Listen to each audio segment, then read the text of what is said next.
चलिए सीधी तस्वीरें आपको बिलासपुर से दिखाते हैं, जहां कार्यक्रम खास आयोजित किया गया है। Editor in chief Brajesh Rajput ji BJP नेता अमर अग्रवाल से खास बातचीत कर रहे हैं और इसके लिए लंबा संघर्ष हुआ और उस बिलासपुर की जन भावनाओं को पूरा किया इस देश के यशस्वी प्रधानमंत्री आदरणीय अटल बिहारी वाजपेयी जी ने बिलासपुर को रेलवे जोन की सौगात के रूप में। बिलासपुर नेशनल हाईवे से जुड़ा हुआ नहीं था, जो भी था स्टेट हाईवे था। पहली बार बिलासपुर नेशनल हाईवे से जुड़ा, अब तो खैर नंबर बदल गए, उस समय था NH 200 जो राजनांदगांव से प्रारंभ होकर बिलासपुर तक आता है और झारसोगड़ा तक ये NH 200 बना था। तो पहली बार NH से जुड़ा। फिर उसके बाद यहाँ पर SCCL का एक बिल्डिंग बनी हुई थी हेल्थ के हिसाब से, वो अपोलो जो अस्पताल है ठीक उसके साथ टाई अप करवाना और यहाँ पर अपोलो जैसा देश का प्रतिष्ठित हॉस्पिटल को छोड़ के हेल्थ फैसिलिटी देना, वो काम हुआ। उसके बाद सीपत में जो NTPC था वो पूरी तरह से लिंग ऑन हो रहा था, वो उस समय चालू हुआ। तो ये जो बेसिक 4 बड़े काम मैं बता रहा हूँ, ये उस समय NDA की सरकार में हुए। जब 2000 में हमारा छत्तीसगढ़ बना, छत्तीसगढ़ बनने के बाद स्वाभाविक रूप से विषय आया कि भाई राजधानी कहाँ होगी। तो राजधानी स्वाभाविक रूप से रायपुर में हुई। लेकिन मैं धन्यवाद देना चाहूँगा, उस समय भी अटल बिहारी वाजपेयी जी थे कि उन्होंने, क्योंकि बिलासपुर दूसरे नंबर का शहर था और हमारी भी जन भावनाएं थी राजधानी तो बिलासपुर नहीं, राजधानी के लिए हमने कहा था। तो राजधानी तो स्वाभाविक रूप से रायपुर बनी, लेकिन न्यायधानी हाई कोर्ट बिलासपुर को मिला। देश में बहुत कम उदाहरण मिलेंगे आपको, मध्य प्रदेश में भी मिलेंगे कि राजधानी से बाहर भोपाल में भी हाई कोर्ट हो। वो अटल बिहारी वाजपेयी जी ने जन भावनाओं को ध्यान में, छत्तीसगढ़ भी उनने दिया, हमारी बिलासपुर की हाई कोर्ट भी दी। शुरुआत होती है बिलासपुर की वहाँ से, जिन 5 कामों का जिक्र मैंने किया।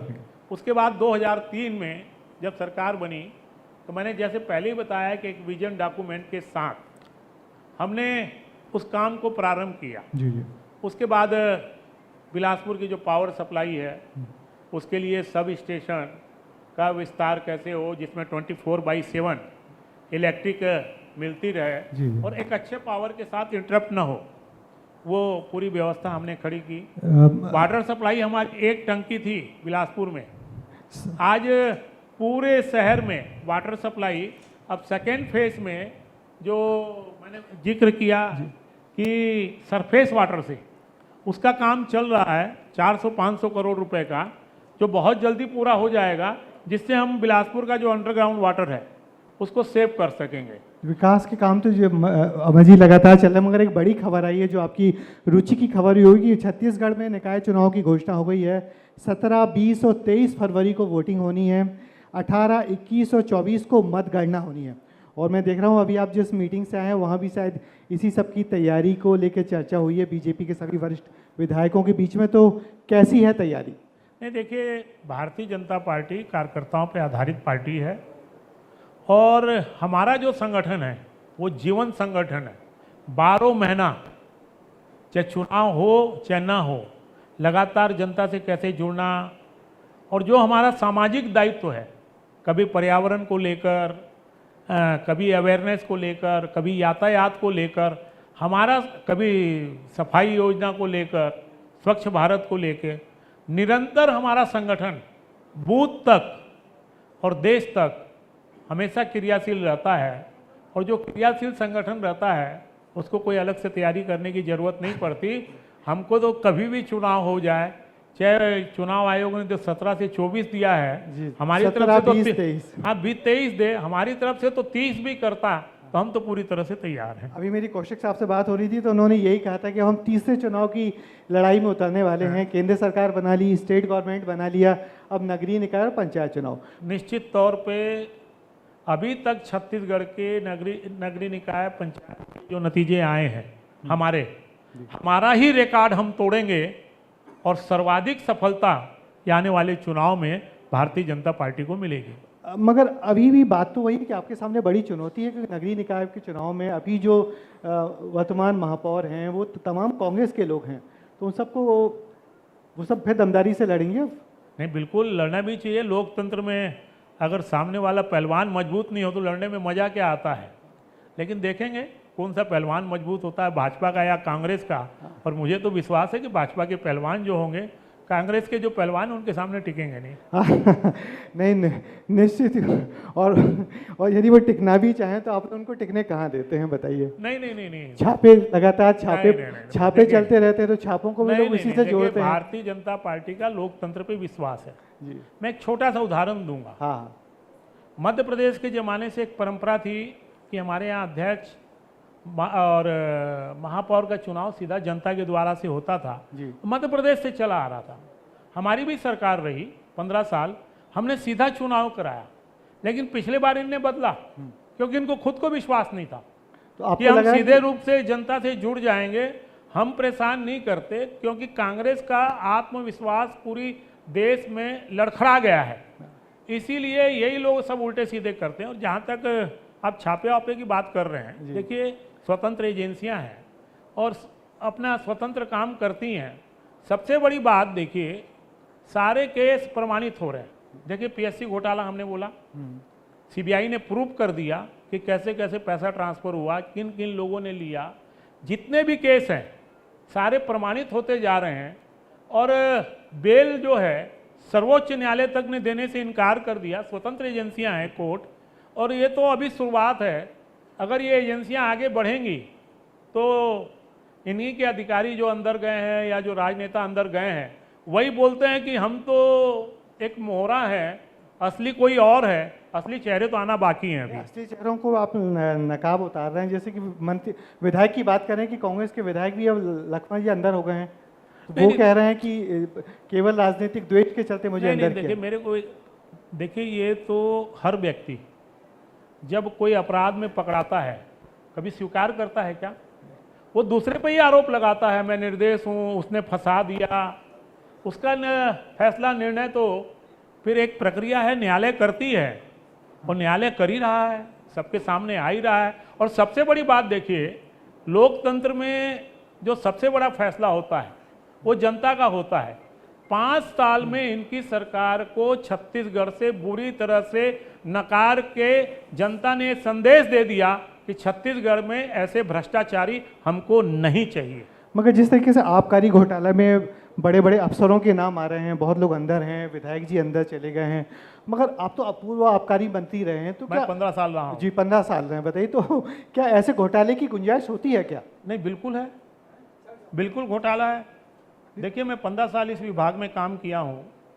मैंने दुनिया की पहली सरकार देखी है, दुनिया की, जो नंबर 2 का धंधा खुद करती है। सरकार का काम पकड़ना है। दुनिया की छत्तीसगढ़ की पहली सरकार थी जिसकी दुकान में 2 अकाउंट बनते थे।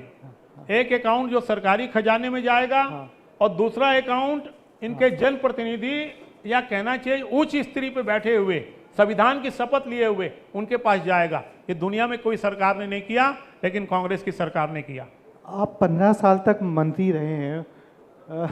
बिलासपुर की जनता पूछती भी है कि हमारे इतने वरिष्ठ विधायक हो, 15 साल का मंत्री रहे, तो आपको नहीं लगता कि वर्तमान सरकार को भी आपके अनुभव का अब उपयोग करना चाहिए, आपको मौका देना चाहिए? कर ही रहे हैं मंत्री के तौर पे। नहीं, मंत्री देखिए, जहाँ तक सवाल है, भारतीय जनता पार्टी में सारे कार्यकर्ता हैं। हमारे यहाँ दायित्व तो बदलते रहते हैं, लेकिन हमारे यहाँ कोई अप्रासंगिक नहीं होता। अभी विधानसभा में भी ये जो प्रश्न आप पूछ रहे हो जी, भूपेश बघेल जी ने कटाक्ष किया था। आप ही मैं भी, और धर्मलाल जी थे, बोले हमको मार्गदर्शन मंडल में डाल दिया। बोले हम मार्गदर्शक मंडल में तो हैं, आप 5 साल के सीएम हो, आप कहाँ हो पहले ये तो बताओ। ये कांग्रेस की परंपरा है। भारतीय जनता पार्टी सबका सम्मान करती है और हमारा जो अनुभव है उसका लाभ ले रही है। आज भी हमको नगरीय निकाय चुनाव का दायित्व मिला हुआ है और ठीक है, नया नेतृत्व उभारना। आज कांग्रेस के पास नेता कौन है? कांग्रेस के पास नेतृत्व है ही नहीं, पीढ़ी दर पारिवारिक आता है। आज भारतीय जनता पार्टी की एक ऐसी पार्टी है जो हमेशा नए नेतृत्व को पैदा करती है और पुराने लोगों का अनुभव का लाभ लेती है। तो आज छत्तीसगढ़ में भी नया नेतृत्व पार्टी उभार रही है और हमारा जो अनुभव है उसका भी लाभ ले रही है। मगर माने कि मंत्री बनने की गुंजाइश तो बनी है। नहीं तो वो देखिए, उम्मीद जहाँ करें। तक सवाल मैंने पहले ही कहा, भारतीय जनता पार्टी के हर आदमी एक कार्यकर्ता है। जी संभावनाएं राजनीतिक में कभी खत्म नहीं होती। बिल्कुल। पार्टी तय करती है कब किसको कैसा दायित्व दिया जाए, और भारतीय जनता पार्टी का हर कार्यकर्ता किसी भी उसके लिए सदैव तैयार रहता है। मगर आप जिस परिवार से आते हैं वो भी एक बड़ा राजनीतिक परिवार है। आपके पिताजी लखीराम अग्रवाल जी मध्य प्रदेश और छत्तीसगढ़ में बीजेपी को बनाने वाले नेताओं में शुमार थे। तो पिताजी से क्या राजनीतिक दांव पे सीखे हैं आपने? नहीं देखिए, जहाँ तक सवाल है, और मैं उस पीढ़ी का हूँ भारतीय जनता जिन्होंने आपके पार्टी पिताजी को देखिए, देखा है। अगर भारतीय जनता पार्टी को आप समझने की कोशिश करेंगे तो इसका गठन क्यों हुआ, अखिल भारतीय जनसंघ के रूप में इसकी यात्रा क्यों प्रारंभ हुई। भारतीय जनता पार्टी की जो पूर्व में अखिल भारतीय जनसंघ है, यात्रा राष्ट्रवाद के लिए प्रारंभ हुई, जिस प्रकार से आज़ादी के बाद चल रही थी। और इसमें लाखों लोगों ने कभी कल्पना भी नहीं की थी कि कभी 40 साल में 50 साल में सरकार आ जाएगी विचारों को लेके और राष्ट्र को लेके। तो वास्तव में जो राजनीतिक दांव पेच है ये भारतीय जनता पार्टी जानती नहीं। भारतीय जनता पार्टी का तो मूल मंत्र है इस देश को विश्व के मानचित्र में कैसे स्थापित करना। उसके लिए संघर्ष किया हमने, संघर्ष किया, जनता ने विश्वास किया। विश्वास करने के बाद जन सेवा के माध्यम से आज भी जनता को साथ लेते हुए हम विश्व के मानचित्र में भारत को कैसे उभारें, देश के मानचित्र में छत्तीसगढ़ को कैसे लाएं। भारतीय जनता पार्टी का एक एक कार्यकर्ता लगा हुआ है। तो हमारे यहाँ दांव पेच नहीं सिखाए जाते, हमारे यहाँ तो जन सेवा, राष्ट्रवाद, प्रदेश को आगे कैसे लगाए, ये दांव पेच हमने जरूर सीखे हैं। और जब भी अवसर मिलता है उसका उपयोग हम जरूर करते हैं।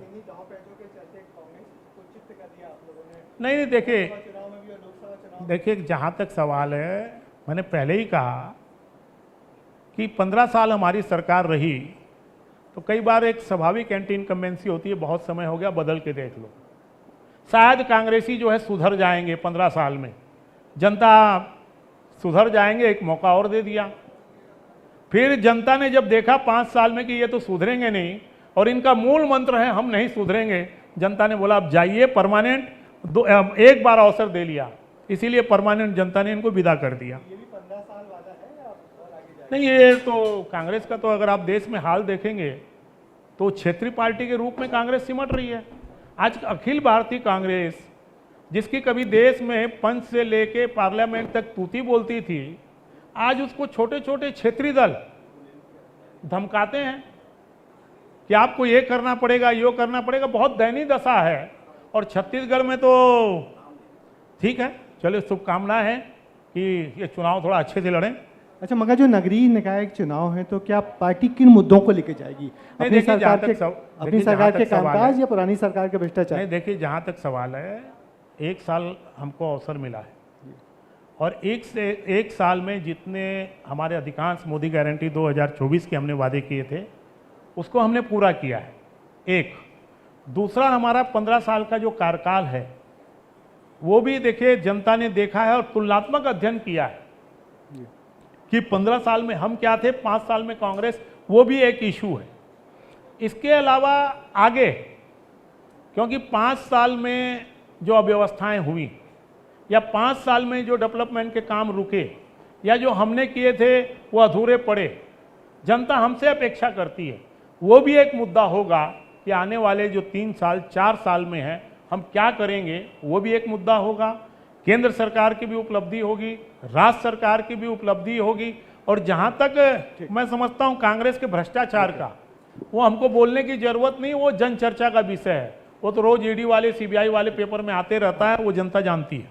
चलिए, आपको बहुत आपने बातें की, मगर एक आखिरी सवाल मेरा ये कि बिलासपुर की जनता आने वाले दिनों में आपसे क्या उम्मीद करे कि आने वाले दिनों में बिलासपुर और कितना बदलेगा? आप चूंकि नगरीय निकाय के नगरीय प्रशासन के लंबे समय तक मंत्री भी रहे हैं और बहुत कुछ आपने बदला भी है, मगर कम शब्दों में बता दीजिए कि आने वाले दिनों में हम लोग जो बिलासपुर की उड़ान है वो कहाँ तक विस्तार पाएगी? देखिए, 2 विषय हैं इसमें। एक तो बिलासपुर का गौरव है कि 100 स्मार्ट शहरों में एक बिलासपुर है जो प्रधानमंत्री जी ने दिया। बिल्कुल। अब मैं उन विषय पे नहीं जाऊंगा कि ये पैसा का खर्चा नहीं किए, क्योंकि दोषारोपण करना ठीक भी नहीं है। वो तो उनको सजा मिल गई और आगे और मिल जाएगी। तो वो जितने अधूरे काम है उसको पूरा करना, क्योंकि वो एक योजना के साथ हाँ जन आकांक्षाओं के साथ बने थे, उसको हम त्वरित गति से पूरा किया भी है और पूरा करेंगे भी। बहुत सी हमारे शासनकाल की योजना है, मैंने जिक्र किया अमृत मिशन जो हमारे अंडरग्राउंड वाटर को बनाएगा, उसको भी जल्दी पूरा करना। हमारा जो सीवरेज का प्रोजेक्ट है थोड़ा सा अधूरा है, वो भी पूरा करना। हमारी जो लाइफ लाइन है अरपा, उसको भी हमने पूरा करना, क्योंकि जो हमने योजना बनाई थी अब जो भी हुआ हाँ उसको पूरा करना। इसके साथ ही देखिए एजुकेशन हब है, यहाँ लगभग बाहर के 60 से 70 हज़ार या 80 हज़ार बच्चे हमारे यहाँ इस बिलासपुर में आए। इस एजुकेशन हब को कैसे व्यवस्थित करना। तीसरा, ट्रेड और कॉमर्स में ये शहर कैसे आगे बढ़े उसके लिए नीतियाँ बनाना। एयर कनेक्टिविटी यहाँ से चालू हो गई है, जी जी। लेकिन इसका वृहद स्वरूप कैसे आए इसकी बात, इसके लिए काम करना, औद्योगिकरण करना। और सबसे बड़ी बात देखिए, ये सारी चीज़ें एक तरफ, अच्छा पहली बिलासपुर का जो वातावरण खराब हुआ है अपराध का, जान माल की सुरक्षा करना, बिल्कुल, जिससे लोगों को अमन चैन रहे। तो कानून व्यवस्था सुधार हमने किया भी है, लेकिन आज भी उस सारी व्यवस्थाओं को सुधार करते हुए आगे बढ़ना, सारे गरीबों को, जो हमारी प्रधानमंत्री आवास योजना है, उन सारे गरीबों को हम इस 4 साल में व्यवस्थित करके एक सम्मान के साथ पक्के बिल्डिंग में पहुंचाना। ये 5-6 काम है। और जो हमारी न्यायदानी है, सांस्कृतिक विरासत है, उसको भी आगे बढ़ाना, क्योंकि हमारे यहाँ जो हमारी सांस्कृतिक विरासत है वो भी बहुत ऊंची है। नहीं चलिए, आपने बहुत सारे जो सपने देखे हैं अपने शहर बिलासपुर को सपने नहीं देखे, हम तो उनको पूरा करने के लिए भगवान का लक्ष्य बनाते हैं और पूरा करते हैं। उनको भगवान आपको ताकत दे, शक्ति दे, और बहुत बहुत शुभकामनाएं आपको। धन्यवाद अमर अग्रवाल जी, बहुत जो विस्तार न्यूज़ के आप प्रोग्राम में आए और इतने खुल के हम सब लोगों से चर्चा किया। बहुत बहुत धन्यवाद।